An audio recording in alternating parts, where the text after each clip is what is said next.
But you never know that you could. And when you feel that way, ain't it good, good dancing in the red and gold. Dancing in the red and gold. What's up, faithful? Welcome to this very special episode of the 49er Faithful UK Live. I'm Paul Hope. And I'm Nick Ludlham. Now, you may be wondering why this is a very special episode.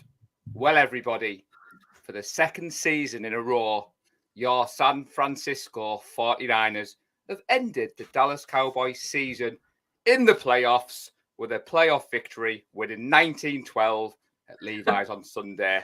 And all I have to say, Nick, is how about them Niners? Yes, Paul. I mean, honestly, yeah. We've done it again. So, Dallas who? Dallas who? I mean, for the second year in a row, they've just completely messed up the ending of their game. You have last year with Dak's little run, and then you have the play this year, which I could watch on repeat and repeat and repeat and repeat. Because, oh man, when Aziz just goes through Zeke Elliott, what were they thinking putting Zeke in at center? Put an actual center in there. At least give Dak some sort of protection. But they don't. They put Zeke in. Aziz flattens him. Absolutely flattens it. It was amazing, man. You could see everything about the stadium that day. You got all the bits coming in within the group from the guys that were out there. It was awesome. It was awesome, and we are going to the NFC Championship, baby. Bring on the Eagles. So you mentioned the NFC Championship game there, Nick. I mean, that's 2 years in a row, 3-4, 6 in the last 11. But I haven't heard any talk of a dynasty. I've heard talk that the 49ers have not played anybody, Nicholas, and that our schedule is so weak. And Brock Purdy is just a rookie that has got all the luck in the world, buddy. I mean, what? That's fine. Do you know what, Paul? Let them talk. Let them talk, because at the end of the day, we know how good this team is. All right, that was a hard game. Dallas brought it. They played well. Their defense was fantastic. They played really, really well. When was the last time the Eagles had to fight for anything? Yeah, it's... I'm glad Ty is watching. As you've noticed, Nick, there was only one T-shirt that Mr. Hawk was wearing tonight. Club 85, baby. Now, for those people who may be tuning in for the first time, where have you been for the last 2 weeks? All jokes aside, the 49er Faithful UK Live has a very different vibe, everybody, to the podcast. And me and Nick definitely coordinated tonight that we were showing our boy George the love. Now, those of you on social media may have seen a very similar catch that was posted on Twitter today. What do we reckon of that? Nick Ludlham, George Kittle? Which one is the better catch, everybody? Who knows? I mean, I wasn't sure. It wasn't until it got pointed out in the group that I was wearing Hawkeye colours that I went, oh yeah, that's me. That's me. He's stealing my stuff. Stealing all my, and he's getting all the credit. He is. But as I pointed out, you wear 87 in the flag football world. Some of us rock 85. So all jokes aside, that play was just awesome to see, wasn't it, Nick? It sparked the offense. Yeah. After that, Brock seemed to wake up. And a few people out there may say George should have had his hands more closer together and he shouldn't have bobbled it up. I like what George said. He knew what he was doing. Prime time cameras were rolling. He added the effect. For those people who say Diggs is one of the hard hitters in the NFL, what was he doing on that play? He should have smashed George.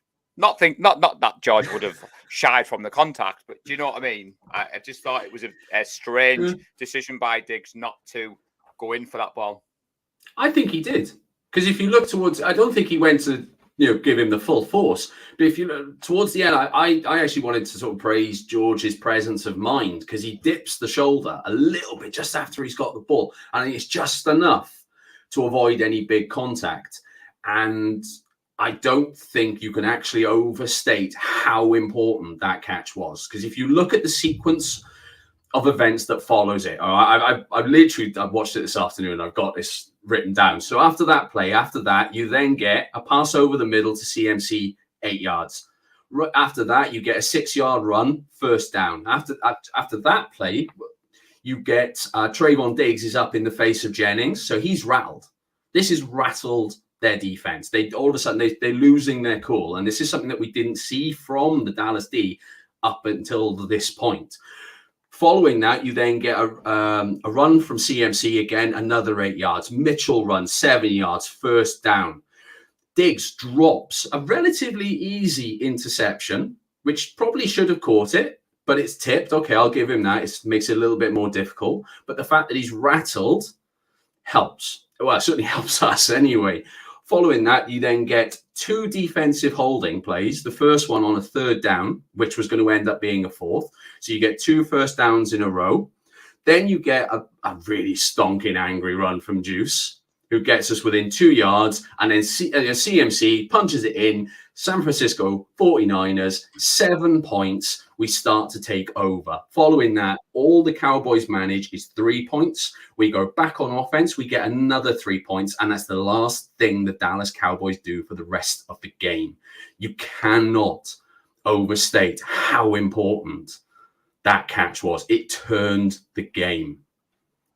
And right on cue, the fact checker of the 49er Faithful UK heard we'd gone live. And as he throws in there, I think Alex got a point. I went back and watched it this afternoon, Nick. And on the play, Kittle was on the line to block. I don't even think he was supposed to be in the read. And then he kind of escapes upfield as George does. And like you said, after that, you've jumped all over. You've just brought me right back on Sunday night. And don't apologise. It was awesome. That CMC touchdown, the way the offensive line blocked, and Mike McGlinchey has had a lot of hair out there. You go back and watch that play. He puts 2 awesome blocks, which just creates that gap for CMC to stroll in. I mean, I said on last night's show, Nick, even Najee Carragher could have run it in from there with that blocking. I thought they were going to give him a shout in the stands and bring him down. But like you said, after that, the Dallas Cowboys just didn't have anything, did they? And it was awesome to see. So I had to rock Club 85 Cowboy George tonight. Hell, always. It was just special. I mean, you look at some of the stats, man. I think I watched the Twitter. Then 49ers only allowed 21 rushing yards in the second half. 21. Now, okay, yes, they were missing Tony Pollard. And I hope he gets okay. You don't want to see someone get a nasty, because I think he broke his fibula. That's a nasty injury. That will have hurt. Frankly, I'm surprised he managed to crawl on his knees, considering the injury that he had. Fair play to him. But they had nothing. They literally had nothing. I mean, CeeDee Lamb had his moments. I think he had over 100 yards receiving. He did okay. Don't get me wrong. But they didn't threaten us after that. That catch changed the game. It was at the perfect moment, and the Niners took over. Awesome. Absolutely awesome. So, as the Dark Shadow said, he didn't know the Cowboys were actually a Mexican team, because that was the last Cowboys game of the year. So, just want to say... Stealing that. Yes, I just want to say at this point, awesome. The chat's on fire already. We really appreciate everybody that does jump on and watch me and Nick do our stuff. I will ask for you to please like, subscribe, share, retweet, get the word out there. Tuesdays, 8 p.m, 49er Faithful UK live. As Alex said there, Trent was awesome all night, Alex. Now, for those eagle-eyed people who I believe will have listened to the 49er Faithful UK pod, we did start on the defense, Ty. So we showed the defense a lot of love last night. Now, in particular, Nick, we pointed out Fred Warner. All-Pro Fred. Best linebacker in the NFL. Yeah. So, you've been and watched the game this afternoon, so I'm going to put you on the spot. I want you to tell us more about Fred Warner, Nick, because for me, he was just awesome last night. There's not much more that can be said. I mean, Fred Warner is the perfect linebacker. He is. He is the perfect linebacker. He is absolutely phenomenal in pass defense, and he's phenomenal when he's coming down into the box to stop the run. No one can say it better than what Sauce Gardner said during the game when he tweeted out it was Fred Warner is a DB playing linebacker. Yeah. Now that is high praise coming from a guy that's come into the league and is playing at a phenomenally high level himself already. Admittedly, he's having to play for the New York Jets, but that's not his fault. He's still having a hell of a season. Fred is something else, man. He is a missile. He is an absolute missile, and he reads the game perfectly. That man, he's the perfect man to build an entire defense around. You've seen that the chat with the team at the end of the game, using that hype. Guys, come on, this is one more game. This is one more game. You literally couldn't ask for a better man on your team. Not player, but a better man. You can have him. There is no such player. He's phenomenal. He was amazing. He led the defense on a phenomenal day against our biggest rivals, and he stood up. Cometh the hour, cometh the Fred.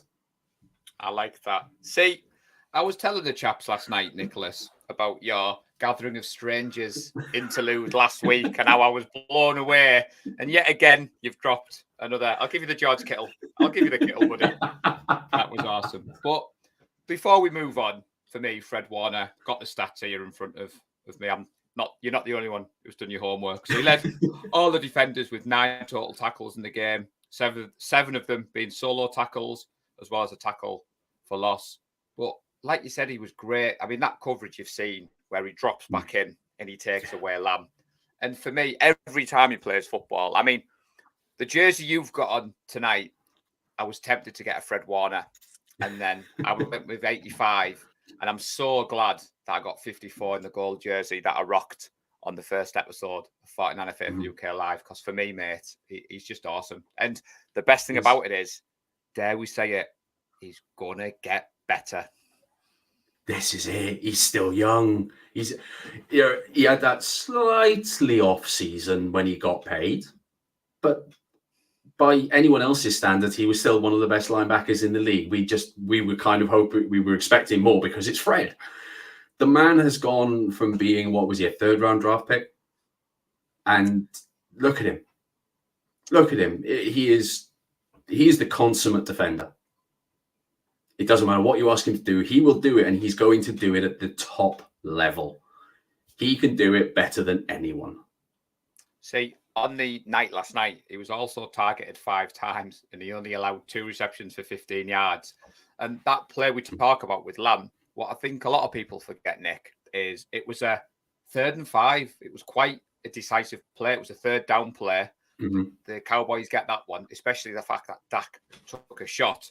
And he just went with him down just got his head round and blocked that pass. And I was like, that's a cheat code. You play someone on Madden who does that to you. You throw on the controller. You're quitting the game. You're like, what is the point of that? But just before we move on, Alex Simpson, I'm not sure we've got anything to talk about tonight about this particular player. I'm only joking, everybody. Nick already knows. I sent the tweet out earlier with Jimmy Ward stood up on the sideline doing the, "Are you not entertained?" And I thought, he's looking for Nadji. He is looking. I've heard your ear. Where are you, Mr. Carrar? But to be fair, Jimmy Ward, Nick, what a performance from that man last night. I thought he was brilliant. And the fact, you can't take the fact away, he had the game-sealing tackle. Now, I know Zeke getting pancaked was awesome. But a lot of people forget that as soon as the receiver caught the ball, and he'd been causing us problems all night, Jimmy Ward just laid the smack down on him. There was no way that ball was getting lateraled. And I mean, all jokes aside, what did you make of number one's performance on the field last night? He was brilliant. You know, Jimmius Maximus Wardus. Move over Maximus Decimus Meridius. We've got a new gladiator in town. Jimmy was brilliant. You look at Ward's pick. Not Ward's pick. It was Warner's pick. Yeah. And you've got Jimmy Ward is diving down. It's almost like a volleyball sort of thing. He's I know it's not deliberate, but he's got there. He's the man making the play so that the thing can carry on. Jimmy, I like Jimmy. I like Jimmy Ward. He's a good safety. He is a very versatile piece. I think he's sometimes a victim of his own versatility. And he's played fantastic at nickel corner for us, because obviously you've got Gibson's come in and been a little bit of a revelation, really. But it's allowed us to have someone like Jimmy Ward playing that nickel slot. And he's been brilliant. He's taken to it like a duck to water. He's making the plays. Like I say, he's got the one that's ended the game. He's absolutely flattened the receiver. That's going to be played for a while. And you've got the interception in the first half to basically stop the Cowboys coming back, and it preserves a Niners lead going into the half, which, from a mental standpoint, is huge. You're not going in having conceded points. You can't downplay that. As much as I've used that phrase far too often already on this show, and we're 16 minutes in. You can't downplay what he did. He was really good all day. The reason I asked the question is for people tuning in who might not be aware of the 49er Faithful UK. So we have our weekly podcast, which Nick has guested on. The Yawsome Foursome. There's myself, El Presidente Lee Gowland, Gareth, who does an awesome job as host, and Nadji, who is a very known Jimmy Ward hater. So the fact that Jimmy had his best game of the season yesterday, 7 tackles, a tackle for a loss, a pair of passes defended, and Alex Simpson can back me up. I said last week on Let's Talk Sports that Jimmy Ward would have a play that would get people off the seats, on their feet. And Jimmy was listening, Nick, which I appreciate, because he didn't just have one play. He had a number of plays. And like you said, it's just great to see this defense working together. I think a lot of people give the 49ers hate for the opposition we faced this year. You look at the schedule. Mm-hmm. Now, the Dallas Cowboys were quite a high-scoring offense this year.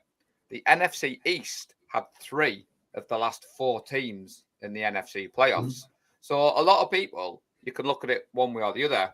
Equally, CD Lamb, like you said at the start of the show, yeah, he had some chunk plays, but our defense has this bend but not break mentality. Now, CD Lamb is sat at home. Doesn't matter whether he got 1,000 yards, whether he got 50 catches. He didn't score a touchdown. Dallas Cowboys didn't win. In fact, Robbie Gould scored more points than the Dallas Cowboys scored altogether. Get on, Robbie. Good as gold, baby. Good as gold. Now, certainly a lot better than a certain Dallas kicker was. That's for sure. So, with the special teams, you've brought up the Dallas kicker. Lee said last night that he would have preferred the kicker to miss rather than the field goal to be blocked. What do you think of that? I can see that. Yeah, because all of a sudden, if the kicker's now, if he's actually put that side, because it's going wide left. We can all see that it's going wide left within 3 feet of leaving his boot. It probably gets on his mind an awful lot more if it does, But heck, I'll take it. And I'll be honest. If I was the Dallas Cowboy, I'd have rather had Chase McLaughlin kicking. And now the last time that man kicked for us, he put it in the players' tunnel, which I was very upset with him about because that was my first game at Levi's. I've not heard that before, mate. Chase. But I would rather seen Chase McLaughlin kicking than Brett Maher last night. He's had obviously a horrific time in the playoffs, and Robbie's been class. Dan's read my mind because what I was moving on to is for those people out there who do know me and Nick, we both play flag football, non-contact. And when I saw Robbie made that tackle, that is exactly how I would tackle if I was playing contact football, Nick. And give Robbie his credit. He turned his back. The lad hit him. But Robbie isn't scared to put his body on the line. He's never missed in the playoffs. And a few people, I think, underestimate what that special teams can do. I mean, whilst we're on the topic, Ray McLeod, he had a naughty fumble, which he did, I'm not going to lie. But following play, 57-yard return, he put it right. And that's all you can ask of someone when they do make a mistake, because mistakes will happen. He put it right immediately. Yeah. So the Dark Shadow, sorry Lee, your comment's getting bumped off because this one's better. Was so frustrated he went home and kicked his cat, but fear not, he missed, of course. So the RSPCA did not need to be called. Now, it's not often that we see Nick lost for words, but he liked that one. Did you stealing that one? I like that. That's going in the Hammerheads group chat tonight. I can see you already. I've been good. There's a Dallas fan in there. I've been good. I've left it be. He already knows that we won this. That's enough for me at the moment. Now, I've got a long off season to go yet. Yeah, I mean, to be fair, I did a pod with Andy Davies, who's a Dolphins fan. He does various pods. I've connected with him a few times this year, and he had me on last Thursday with a Cowboys fan. Now, to be fair, the Cowboys fan was very bullish, was very confident, but within minutes of the game ending, he reached out and sent me a DM on Twitter, which I thought was very gracious. The UK Cowboys fan group, which is very similar to the 49erFaithfulUK, they reached out and sent a congratulations message. Admittedly, it was just a lot quicker than what I would have done. But I'm going to steal Gareth's banter from last night. As Gareth said, of course it was quick. They just pasted and copied last year's message. I like that, actually. I like that, Gav. Fair play, mate. And I've got a good friend from Darlington, Chris Pollard, who was one of the ones who got me into the NFL. He's a Cowboys fan. We used to watch many NFL Sundays together when I lived in Darlington. When the Cowboys lined up on that last play of the game, before the ball was even snapped, he texted me, "Congratulations, mate. Give them hell in the next round." So I know we touched upon it at the start, Nick, but that play, what were the Cowboys thinking? I mean, that formation. I mean, what do you think they were trying to do in that situation? I'm not sure the Cowboys knew what they were trying to do. Because I don't see how that's going to give you any time. At this point, you see that, fine. Okay, you know they've got to go long because they've got to score a touchdown. Fine, send two. At the end, Zeke can only block what turned out he couldn't actually block anyone. Just send two.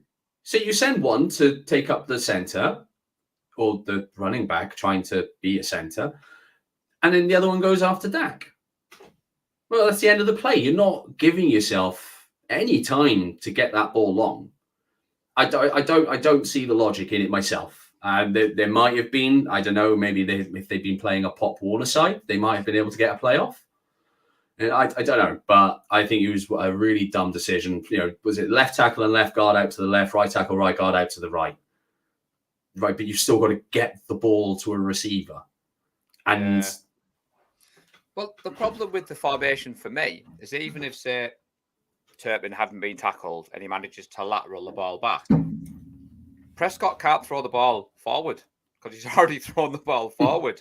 Now, at first, I wondered, I thought, why have they got Zeke under centre? And to be fair, it was great seeing him pancake like that. And it's like the people in the chat have seen our notes. They're in our head. So what I was moving on to in a moment, Alex Simpson has put there that he's, it was so embarrassing that he's glad Kyle wouldn't call anything like that. Now, for me, Nick, you know I'm a big Kyle Shanahan fan. For me, he needs some love.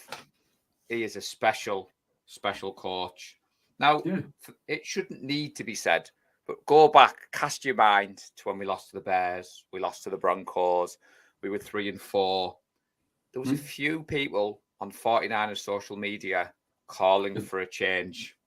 And I think now is the time to set that record straight. So Shanahan is now 6-2 in the playoffs in his head coaching career.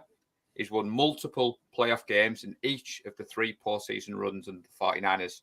So unlike the Dallas Cowboys, Kyle's not one and done. Now, fair play, the Cowboys got a little bit further this year.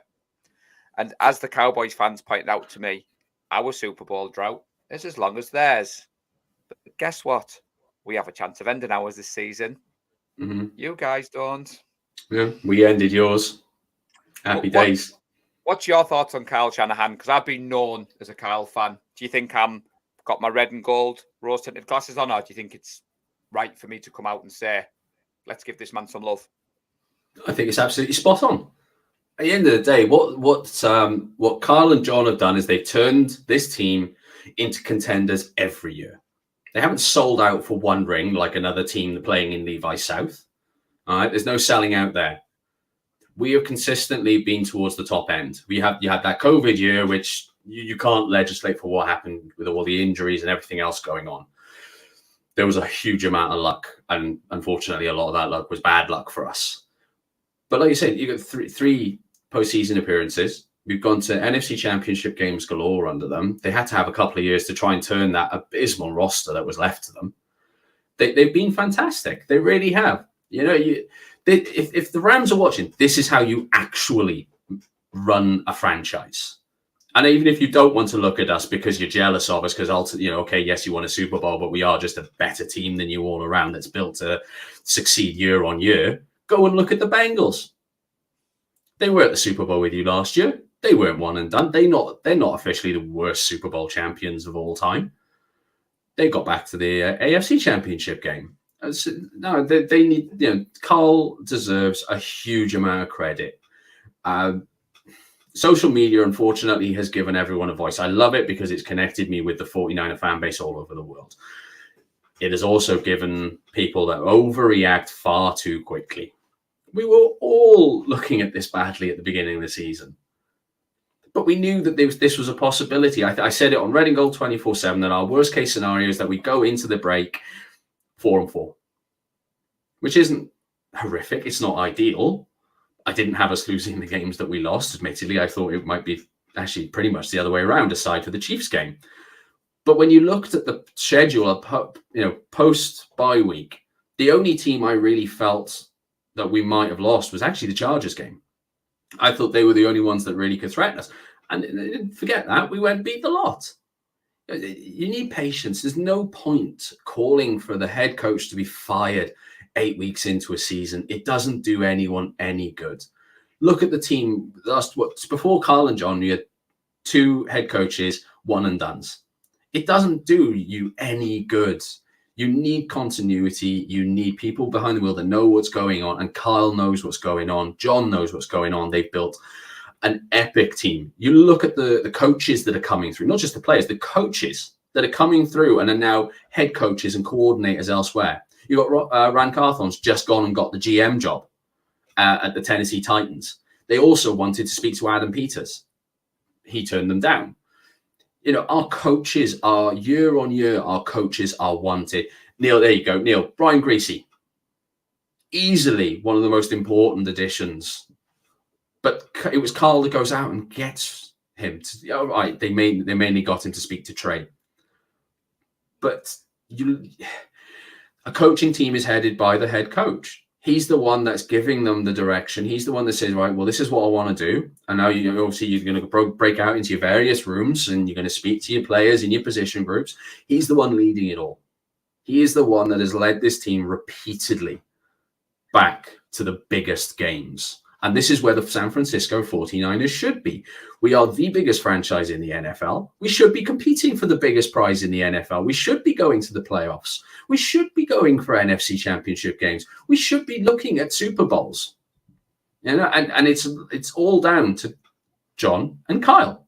It's that. So to call for his head, stupid. I was putting the chap's comments up whilst you were backing me up, and I didn't want to interrupt because I was agreeing with everything you said. So first of all, we are joined by 49er Twitter royalty, John V from the Locker Room Rant. I'm a big fan of what John and the guys do. The only problem for us in the UK, John, is your show's on far too late. But I always watch back.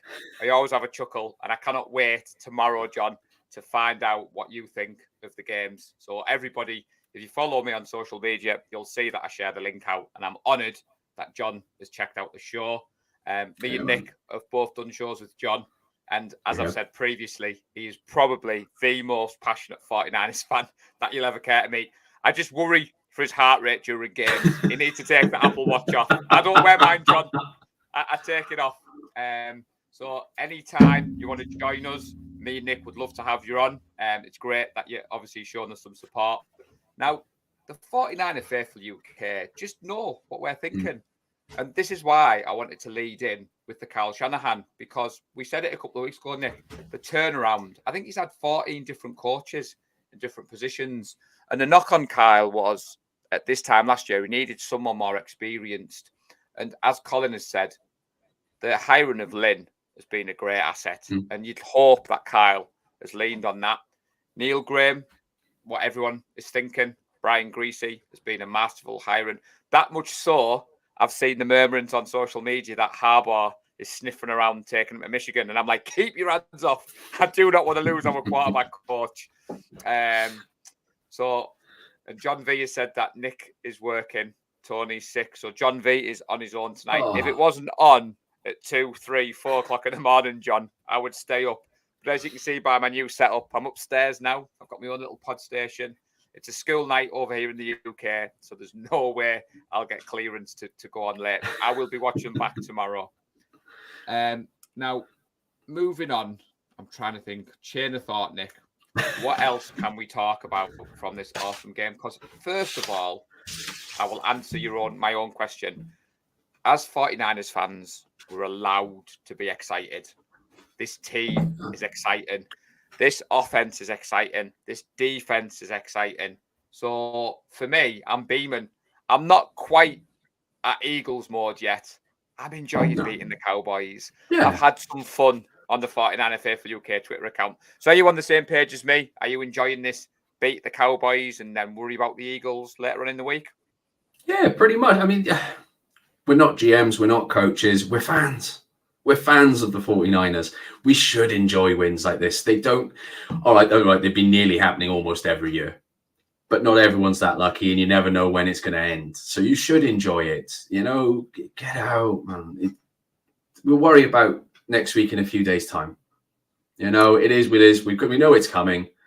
We should be glad it's coming. But, you know, the players get 24 hours because they've got to prepare for the following game. We don't need to give ourselves 24 hours to enjoy a game. Let's enjoy it all week. Let's have a laugh. Now, earlier on, when I was talking about the offensive line, I showed Mike McGlinchey some love, and you seem to be nodding along with me. So were you on the same page as me last night that it was good to see 69 have a good game, but maybe not get the love he deserves? Yeah, people cottoned on to that one play, didn't they? And I know he got hip tossed. Don't you? Okay, yeah, it's not ideal. The image is rough. He didn't have a bad game. I know you said if he doesn't make those 2 blocks, CMC don't go in. And you know, and that's what you see. You know, if you go back and look at the people that really wanted to pick up on and highlight that one play, they're not highlighting the other things that he did. You know, it's harsh. You can't judge a man on half a second. The game is 60 minutes long. You can't judge him on half a second. See, the reason I asked that question, I've been very vocal. Brad Graham is my go-to SF9ers for all-line breakdown play. And like you said, being in the trenches, all it needs is one misstep. Now, the reason I asked you about McGlinchey, can you remember last week when Trent Williams got knocked off his feet by Juice? And I don't know if you've seen the footage in the locker room afterwards. Juice has got a hairbrush. And he's like, I'm really sorry, but can I just ask you some questions? And Trent's like, I'm viral now because of you. And I'll be honest, my mate Chris did send me the picture of McGlinchey being lifted and tossed around. And like you said, that image on its own, but I was so glad when he made those 2 blocks for CMC. And I think if you haven't seen it from the angle that me and Nick have seen it from, go and search it up. I think Brian Bolginger shared it. I've definitely tweeted it out. And you see from behind the play, and it's like the Red Sea just parts. And he literally walks into the end zone untouched, which, let's face it, you know, it was the first play of the 4th quarter. It was the kind of the go-ahead moment. I think for me, Nick, I wasn't worried, you know, on Sunday watching that game. Honestly, I wasn't. I don't know whether I was exhausted from flagging in the new year. I think you were, mate. Years of age. But me and Jay Peplow have got our new little superstition where we don't go in the game day thread. We don't go on the Discord. We message each other. And we were keeping the faith and we were talking. And maybe it's a bit of bravado, but we were not worried at all. We knew our defense were going to ball out. And I enjoyed it. I honestly enjoyed the game. You're the complete opposite of me then. I think it must have been flagging New Year that took it out of you, because I'm not sure my bottom touched the seat for most of that game. I was hovering. I didn't feel comfortable until I saw Kyle walking onto the field at the end. I didn't. It was too close for me to be comfortable. I was on edge the entire thing. I mean, if you want to look as well for some omens, in fact, I was playing Warzone with Jay Peplow and Tom Fulcher just before. I think in our first game, we came 13th, Mr. Purdy. So it's like, Omen, I'll take that. That's a good one. And I think halfway through the game, I managed to pick up a signed Frank Gore jersey for $49. Hi, Omen number 2. And I did that. That managed to calm me down a little. I was like, the omens, they're everywhere. It's Niners game. It's Niners game. So what we've done deliberately, Dark Shadow, is we didn't want to talk about Brocky. So Alex Simpson is leading us in. So last week on the 49er Faithful UK pod, Lee Gowland christened the Brock Express. He said, Nadji's already got that. And he went with Brocky. And when he played that Rocky theme music, I loved it, Nick. I'm not going to lie. So Brocky was born. And the fact that Brocky is going to Philadelphia is great. Now, the Dark Shadow has asked a question. And I'm going to let you answer this question. So what he says is, how about what Purdy didn't do? Would have been easy for the rookie to try and make hero plays. Instead, he took the sacks when he had to, and he threw it away when he needed to. Sorry, it's not a question, it's a statement. So for me, what did you make of Brock's performance last night? Because it wasn't an offensive masterclass for the ages. No. So what did you make of number 13? He did what was needed.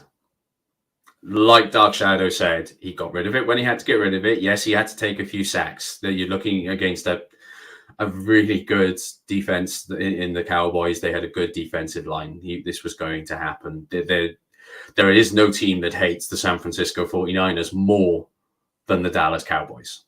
Yeah, the rivalry is historic. We said it on the last show. You can't talk about the NFL, the history of the NFL, without talking about the Niners versus the Cowboys because of what's happened so many times beforehand. But he says, Brock didn't need to be special. He just needed to distribute it, be a bit of a game manager. In fact, he needed to have the presence of mind to know he didn't have to win this game himself. He didn't have to take over the game.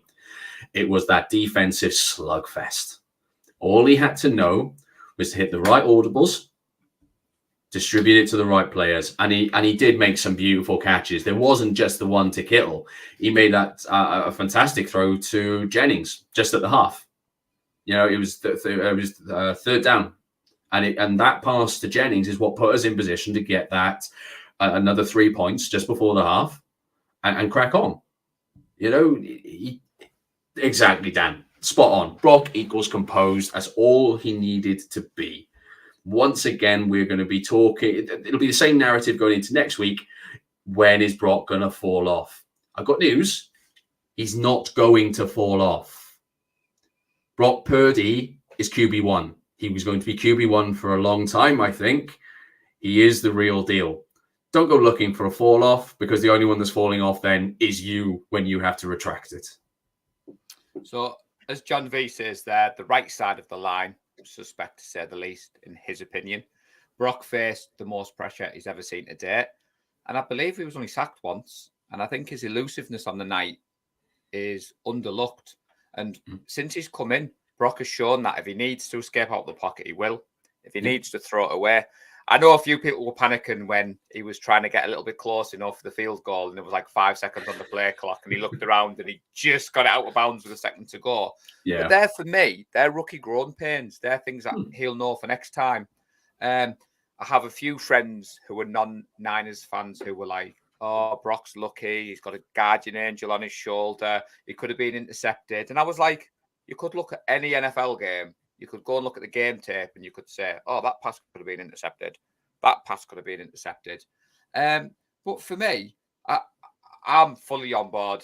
I've seen some rumours about a certain backup QB, number 10, might be fit. This is where John V's heart rate goes up. Don't worry. This is not a Jimmy G show. For me, I just think it's a little bit of nonsense. And I'm not worried. I just think Carl's playing games. Just before we move on, we've got a new watcher. So Brian is someone that I've connected with on social media. He's normally in most of the chats. And he's got a very important message for everybody, Nick. Everybody needs to listen to Brian and just sub. Just go below, This is turn it. on those notifications. 49er Faithful UK live. But no, I'm glad the chat brought up the Brock Purdy because I've seen a number of the group getting the jerseys. I've seen them arrive. Now, that said, did somebody else I know not too far away from me get a number 13 jersey recently? Maybe. Yeah, I gave in. I broke my rule. I've bought a rookie's jersey. I do. I think Brock has shown more than enough. I don't think it's going to be a competition in the summer. And it's not that I dislike Trey. I think poor Trey, man, talk about horrific luck. Absolutely horrific luck. I don't think he was ready in the first season. I do think it was the right decision to play Jimmy. Then the second season, it gets turned over to him and he gets a nasty injury. The poor guy, honestly, this isn't his making in any way, shape, or form. It's just that Purdy's taken his chance. I think he's shown enough that it should be his team next year. Yeah, I mean, a thing we talked about on the pod last night is he made some short, tight window throws. So Alex Simpson should know better than question my judgment on a 49ers quarterback. Because last time he did that, he had to buy a Pop Funko to give away. So, Alec, I'm trying to save you some money, buddy. But like John has said there, John's put a good comment in there. Halftime, we hope for the adjustments and better play from this or that.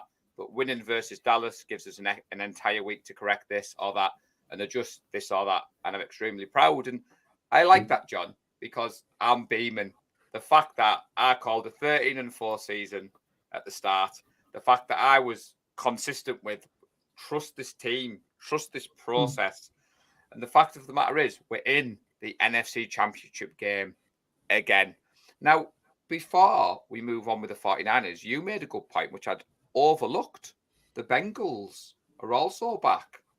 And that must annoy the hell out with the Rams fans. Isn't that a shame, Nick? This is it. It just proves how badly run the Rams are. Simple as. They're a very badly run, they're just a bad team. They're just a bad team. So, Ty is obviously liking the show. Anybody who wants this Fire Club 85, because it's the first in the UK, Ty is your man. And I can see this bad boy Some good stuff. A lot of wear. Fair play. So, is there anything else that you want to talk about on the Dallas game, Nick? I think you got to give Demo some love, haven't you? Yeah. Let's be honest. I mean, second game in a row coming up with a big pick, and this wasn't a wildly thrown ball. Until the last second, he's behind Gallup. He's behind him. Gallup's in front of this. He's in front of this. And in front of this, and all of a sudden, from nowhere, Debo, he's in and he's up the ball almost Dwight Clark-esque. I think it was shown a number of times. It's very Dwight Clark-esque of the catch and he's gone. That's it. It was a phenomenal play by Demo. Honestly, I think he's another young man that's really growing up quite fast at the moment. He's taking his chances. He's been given this opportunity with Mose going down early in the year. He was in and out through the season, but way to show up, young man. Way to show up on the biggest stage. So I'm glad you mentioned Lenore. Obviously, last week I called for a pick in my bold prediction. I said he would have another good game this week against Dallas because I saw them targeting Lenore rather than Mooney. And he continues to silence his critics, especially in the playoffs. So when you look at the stats, Nick, he's second in the NFL in interceptions and he's sixth in passer rating in this postseason. It's just amazing. You go on PFF, you look at all the dynamics. Now, equally, one more thing I did want to talk about. So my friend Chris, if you're watching, you're a Cowboys fan, you're my friend, you support me. We've been having some gentle banter all year about who is better, 97 Nick Bosa for the 49ers or Micah Parsons for the Cowboys. Now, in 15 pass blocking snaps on Sunday, because I've got the stats in front of me, Trent Williams only allowed one pressure. Now, for me, Defensive Player of the Year was already sealed, but if Micah Parsons was his nearest competitor, I mean, come on, surely. Am I right or am I totally wrong? No, you're right. You're right. This wasn't a conversation. This wasn't an argument. I'm actually surprised. Well, bless him. He's trying. He's a Cowboys fan. Of course, he's going to try. But no, Nick Bosa is by far and away the better defender. Yeah. Now, Colin here asked a question earlier in the chat, and I didn't want Colin to think I was ignoring it. I was waiting for the appropriate time, and I'm surprised more people haven't asked the question. So, hang fire, Colin. I don't have a mouse yet, so I'm having to use the scroller. So, for those of you who follow myself and the 49er Faithful UK on social media, you will have seen the great news that Lee announced that the 49ers are coming back to Leeds for the NFC Championship game. So, we're going to be having another official watch party. So, there's no update at the moment. I think people believe me and Lee no more than we do. Trust me, we don't. The second that man knows, I will know. You will all know. Sorry, Lee. You know I can't keep stuff like that under my hat. But all we know at the moment, Colin, is it's going to be in Leeds. I think the game is an 8 p.m. UK kickoff for us on Sunday night. So I'd hazard a guess a meet-up would be at least a couple of hours beforehand. It will be at a different venue. For those people who are nervous about the Leeds connection, it is a different venue. That's all I'm saying. And as I pointed out last night, Nick, the last time we went to a meet-up, we didn't have Brock Purdy as our quarterback. True. So once we know. Now, I like the fact that Lee is in the chat and he's trying to tease. Tease. You tease. So, Colin, if he does know, there's the man to get onto. But no, honestly, once we know, we'll let everybody know. So the first announcement will probably go in the Facebook group. Anybody who's watching, whether you're in the States, whether in the UK, if you're on Facebook, come and join the group. We'd love to have you in. For those of you that are on Twitter, once I get the green light from Lee, I will obviously share that out. And all I will say, Colin, is it's going to be pretty good on the night. You won't want to miss it. This is it. 5 bombs will be. So, Nick, you've been very quiet on our DMs these last couple of days with a new segment that you brought in. Now, it's quite fitting that John V is watching. So, Izzy brought it to our attention that we may have borrowed an idea from the locker room rant. If we have, John, full credit to you guys. Indeed. You know we love what you do. So, Nick, when we put this little show of ours together, said, Paul Hope, I'm going to ask you a question every week. Would you rather? Now, I'm going to go first tonight as host, Nick, because I've thought about this one. I have it written down, so it's not just made up. So, would you rather on Sunday the 49ers win the game? In the last second, the play clock is expiring, the ball is snapped, and you either have to choose a last-second field goal from Robbie Gould or a 2-point conversion catch by our boy George. There are your two options. Please pick one. Oh. Now, you know, I've got like a stress-induced illness. I don't like that situation in the slightest either way, if I'm being completely honest with you. I'm going to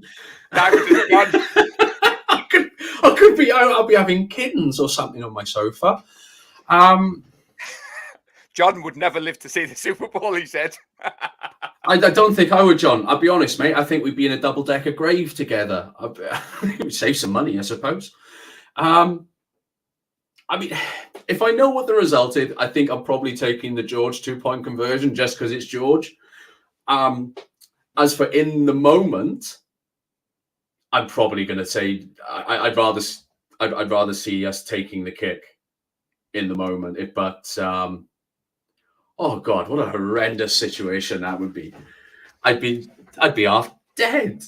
So, to be honest, there was a little bit of inspiration. So, you know, I was up at Glasgow the weekend. We won a game with a 2-point conversion in the last second. And the euphoria of that got me thinking. Yeah. And then I thought, Christ almighty, could you imagine the emotional roller coaster?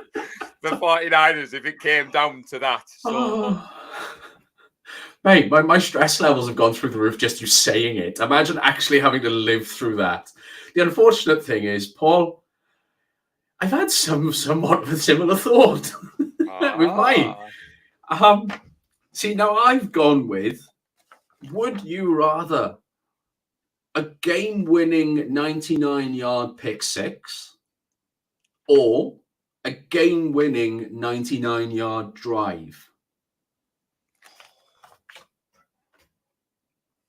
That is a great question, because a pick six is like you're off your feet. They miss a couple of tackles. And Oh, there's complaints coming through your door from the noise, yeah. And we'll get to this in a minute, Lee. We'll get to this in a minute. Don't worry. They're not here to listen about my glorious performance on the football field. I think I would take the 99-yard drive, because I'd love to see Purdy put the team on his back. I'd love to see us march up the field. And it would be quite fitting if you think back to the NFC Championship game last year, where we had that similar scenario where Jimmy got the ball back. We went on the field. At that time, I was heavily dosed up on painkillers due to my unfortunate injury, and I wasn't quite sure what was happening on the field. So, yeah, I think I'd take the 99-yard drive, and I think I'd like to see Brock Purdy throwing that ball in on that. So, a few people in the chat are saying that they would prefer to see a pick six. Pick six seems to be the way forward from the chat there. Anyone else? Come on, guys. Pick six or 99-yard drive. What would you rather? Well, I think John V would rather this one. That were 40 points up at the 2-minute warning. So I think we'd all take that, wouldn't we? I'll take that. Yeah, trotting out Josh Johnson. Hand the ball off. Yeah, so Colin, whilst we were doing that, Colin's put some comments on about needing to know arrangements for the weekend. Honestly, Colin, as soon as we know, we'll let you know. As I said on the pod last night, it's not the 49er Faithful UK. We're not making the arrangements. We've got a very close working relationship with Nick Clark. Give him another shout out. That man is a legend. He's coordinating with Lee. Lee's coordinating with me. Now, obviously, me and Lee both work full time, both have families. This is a hobby, but something that we love. But honestly, Colin, as soon as we know, you will know. All we can tell you is it's going to be in Leeds. It won't be at the box. It'll be somewhere in the city centre, and it's going to be on Sunday night. I mean, there is people in the group, Colin, who are putting messages in for carpooling, car sharing. We're hoping to know by tomorrow, but obviously we'll keep you posted. So just moving on quickly, we've got a couple. So just saw a comment there. So the Niner Sickness podcast has jumped in. Yeah, saying hi from San Francisco. Thanks for tuning in, man. Much appreciated. So Kev Pittman, he agrees with me. 99-yard drive, a bit like Montana against the Bengals. Colin, speak of the devil, has put the same. Niner Sickness, you're my kind of guy. Why not have both? Yeah, this is it. Go for it. Why not? 14 points. Yes, Ty. We would love it if we're 40 points up. I don't think the non-Niners fans on social media would like that. I've definitely lost a few followers over this season, and I don't care. I love the Niners, and I will tweet all day long about them. Now, Lee has answered Colin's comment there. So Lee's put that the event starts between 6 and 7. So it should be at Elland Road, as far as we know. So El Presidente has dropped an exclusive. So for those of you tuning in from the States, Elland Road is the home of Leeds United. So it's a Premier League stadium. So it looks as if the watch party will be there. So we have a live exclusive. Now, I don't have... Here we go, guys. I don't have the soundboard that Lee has. Lee's got all the gear, and he's definitely got all the ideas. I should have put this on. Breaking news. There we go. Breaking news from Estate Gowland. So there we have it. Now, Lee teased another announcement that I did want to break live on the show, but I'm not sure whether I'm allowed.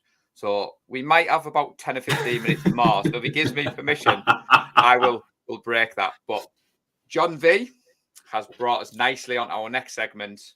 So given the news that we've seen earlier, Lee asked a question about King Charles. Not going to touch that today. I know this is a live show. The news is broke that he's been arrested. We don't know anything more than that. So I don't think it would be fair for me and Nick to go on from that. So based on what we do know, I think it's safe to say that Drake Jackson will be playing on Sunday. I nearly said Saturday there. And John wants Drake Jackson to chase down Hurts and make his day extremely difficult. So is the mobile quarterback something you're worried about, Nick? it's something that seems to have it's something that seems to have worried this Niners team for the better part of a decade. You know, we had that problem with Russell Wilson for a long, long time, and that seems to have carried on. But then we're not the only team. You know, we're not the only team that struggles with this. But at the end of the day, what it comes down to is I still have faith in the 49ers that they can win the game as a whole. Yep, we're going to go up against another good defense. But we've already gone up against several good defenses. You had the Washington defense, which was top 5. We've just gone up against our most hated rivals, one of the better defenses in the league, in an incredibly tough game. We've gone through these tough games. Philly hasn't. They're not battle hardened like our team is. We can do this. Honestly, I really do believe that they can go on. They can beat Philly, go to the Super Bowl. And I don't care who we play, because whoever we play is who we play. And this team is good enough. This defense is good enough. This offense is good enough. Totally agree. Totally agree. So I was thrown there because I'm getting myself a bit of a reputation. Lee Gowland's one who teased the news, but yeah, as he's put on there, Nick. So we're working on something which is for the group, and once Lee knows, we'll break the announcement. Mm-hmm. Niner sickness has jumped in there and put that. Normally defenses that use the wide 9 struggle a bit with a mobile quarterback. I think it's fair to say a few people are worried because obviously when we played the Falcons, Mariota did a lot of damage against us. But I'd like to hope Ryans has learned from that. I think when you look back and watch the game tape from there, Nick, they used our aggressiveness against us. I think it's something that we've learned from. I liked Nick Bosa's attitude. So Nick didn't record a sack against the Cowboys, but there was a number of plays where he was chasing down someone, and he was asked afterwards, and he said, I bawled my heart out for this team. And people are underestimating how good Fred Warner is. And I personally like that we're going into this game as the underdog. I really do. Yeah. Brocky is heading into Philadelphia.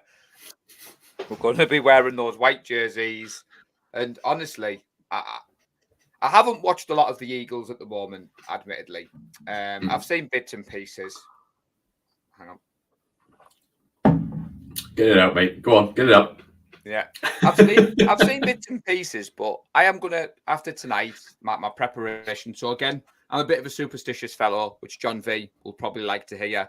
So I have a routine that I have stuck to, especially since we've won 12 games in a row. So nothing to do with the fact that we traded for CMC. It's all to do with my superstitions and my routines, and I can't change any of that. So I'm going to start my prep for the Eagles game tomorrow. We'll obviously be recording the 49er Faithful UK pod on Thursday night, I believe, because Nadji will be back. So the Awesome Foursome will touch upon the game. We'll do our breakdown. We'll give our thoughts. Don't worry. I'm not asking you for a score prediction because that is part of my superstition. No. On my notepad, do not ask Nick for score Never. prediction. You won't get one. You can ask all you want. You're just going to have an hour of silence that follows it because I'm never doing it ever again. So I think the chat are all in the same page as us. As long as the D-line stays disciplined, we can handle. Again, Huff has to stop trying to blow players up and wrap them up. If he gets to Hurts, he has to keep hold of them. I think what makes that difficult for me, so the Dallas game, there was the one where Hufanga could have wrapped up Dak, but I think he got to the line of scrimmage. He had a look. Nobody closed him down. They snapped the ball and he got there that quickly. But I think players are worried about that 15-yard penalty. And Armstead said the same. Yeah, could have had the safety, yeah. Could have had the safety, but they're not wanting to make it. And I like that. I like that discipline. Now, I texted you earlier when we were putting the short together and I said, we won this game on Sunday night because we were disciplined. We were cleaner than Dallas. We made less mistakes. Yeah. We won the turnover battle. All the things that are fundamentals when you play Niner football. So for me, Hufanga has learnt this season. You can't just go out and smash them. I mean, Greenlaw had another penalty that at the time I was a little bit frustrated. But again, it wasn't as bad as it was at the start of the season. Now, Niner Sickness Podcast is taking it up a notch, Lee Gowlands. He's taking it up. Get on. You're allowed to be excited. We are in the NFC Championship game. Trust me, faithful. trust me, family, everybody watching, I'm hyped for this. Not every team gets to enjoy a run like what we've done. Mhm. Any final thoughts, Nick, before we get on up out with everybody? We've been going for an hour. I The chat know. is on fire, but I just thought I'd turn it over to you for any final thoughts before we finish off, buddy. I think the last thing I want to say really is actually how nice it was to see so many legends of San Francisco sports at the game. You've got, they went through it throughout. It was non-stop. You had Joe, you had Roger Craig, even Barry Bonds was there. Now, if anyone is a fan of baseball, you may love or hate him, depend on who you support. I'm a Giants fan. I love the guy. He should be in the Hall of Fame. But it was just so cool to see so many legends of Bay Area sports just there and supporting the Niners on a big day. It was awesome. It really was. There was a full accompaniment of players there. Steve Young was there. I think, and Colin said Sao Paulo was there. In fairness, I think he's there most weeks. He flies in. I always see him on Facebook when he's in the airports. It was awesome. It was so cool to see those players kind of like, those are the guys that did, they brought us 5 Super Bowls. And hopefully this team will bring us number 6. It was amazing. But that's the last thing I really want to say. I think more beyond that, really, guys, we are still running the competition that we released last week for the draft cap. Please keep those entries coming in. You need to be subscribed to 49er Faithful UK here on YouTube. You will also need to be subscribed to Gathering of Strangers. I promise, I've said it a million times, you won't be disappointed by them. They are a really great band.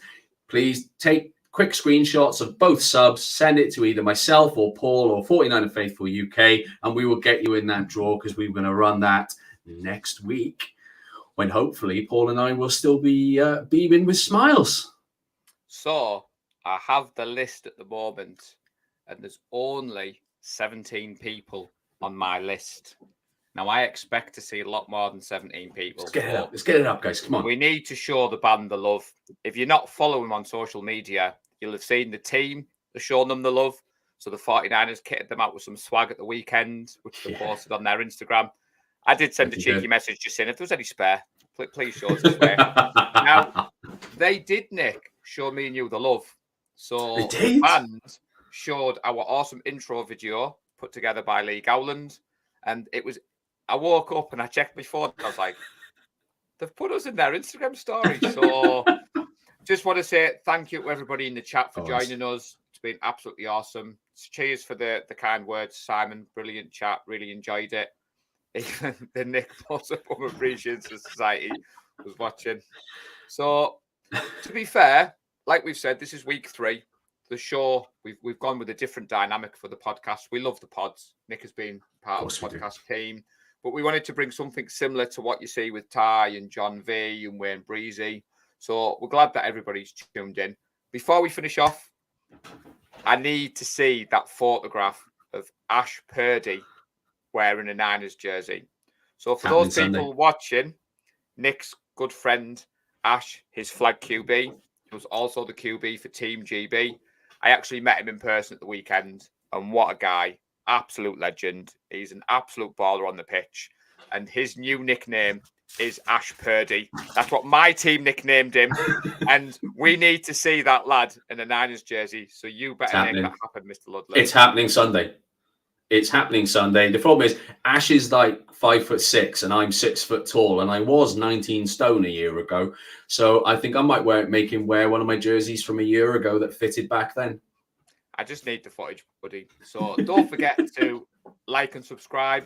We are trying to grow the Twitter account to 5,000. I'm close, so I would like you to follow 49erFaithfulUK. Please do turn on the notifications. Give us feedback. Me and Nick love to hear the comments. We love to hear what you'd like to see in the show, what we should change. And basically, that was the 49er Faithful UK Live. Until next time, go Niners. Go Niners. Love the San Francisco 49ers deep in the heart. Like Joe Montana in the corner, deep card. Garrison Hurst, stiff farm going